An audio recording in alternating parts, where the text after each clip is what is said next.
नाग के बारे में, नागिन के बारे में। आप देखते हो जब कोई बच्चा पैदा होता है तो आप कहते हो ना, अरे एकर अखिया तो एकरे बाऊ पर गईल है। दोनों मिले और एक संतान का निर्माण करे जिसमें माता और पिता दोनों के गुण। हेलो मेरे प्यारे रसगुल्लो, कैसे हैं आप लोग? आई विश आप लोग बहुत अच्छे होगे, मस्त होगे, लेकिन मेरे शानदार क्लास का इंतजार कर रहे होगे। तो मेरी शानदार क्लास आ चुकी है जिसमें आज अपन डिस्कस करने वाले हैं नाग के बारे में, नागिन के बारे में। केचुआ है, अरे गधा, ऊपर लिखा है ना शुक्राणु। आज अपन डिस्कस करने वाले शुक्राणु की संरचना के बारे में। शुक्राणु क्या है? तो पुरुषों के शरीर में बनने वाला नर युग्मक जिसमें पिता के सारे गुण सम्मिलित होते हैं। हाँ जी, आप देखते हो जब कोई बच्चा पैदा होता है तो आप कहते हो ना, अरे एकर अखिया तो एकरे बाऊ पर गईल है। अरे एकर बोलिया देखा अपने बउए के तरह बोलेला, अरे अपने पापा की तरह चलत है, ऐसे बोलते हो ना जी। तो पापा का गुण बेटवा में आया कैसे? तो इहे लेके आता है शुक्राणु।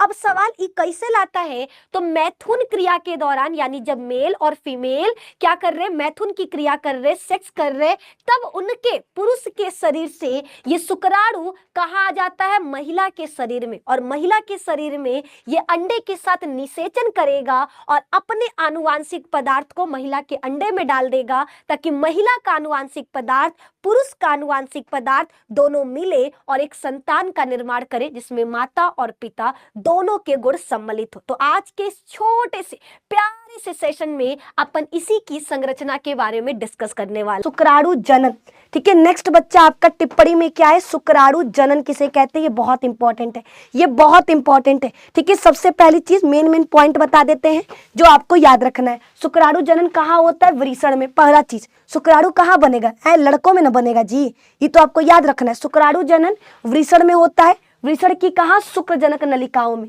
वृषण की शुक्रजनक नलिकाओं में शुक्राणु का निर्माण होता है और इस प्रक्रिया को हम क्या कहते हैं? शुक्राणु जनन कहते हैं। ये प्रक्रिया कब शुरू होता है? किशोरावस्था में।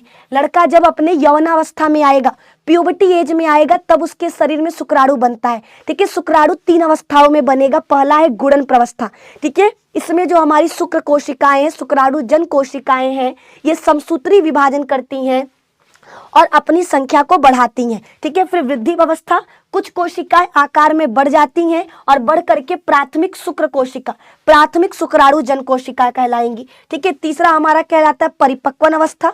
प्राथमिक शुक्राणु जन कोशिका अर्धसूत्री विभाजन करके द्वितीयक शुक्र कोशिका बनाएगा, फिर द्वितीयक शुक्र कोशिका वापस से अर्धसूत्री विभाजन करेगा और शुक्राणु प्रसी कोशिका बनाएगा, ठीक है। अंत में शुक्राणु पशु कोशिका शुक्र कायंत्रण के द्वारा क्या करता है? चलने वाला शुक्राणु बनाता है। और इस पूरी प्रक्रिया का नियंत्रण कौन करता है? GnRH हार्मोन से निकलने वाले LH और FSH हार्मोन, ठीक है। ल्यूटिनाइजिंग और फॉलिकल स्टिमुलेटिंग हार्मोन, देखो 3 नाम दिया है, एक GnRH दिया है, इसका पूरा नाम होता है gonadotropin releasing hormone, gonadotropin releasing hormone. LH का पूरा नाम होता है ल्यूटिनाइजिंग हार्मोन। FSH का पूरा नाम होता है फॉलिकल स्टिमुलेटिंग हार्मोन। अब आ जाओ एग्जाम में कैसे लिखना है। एग्जाम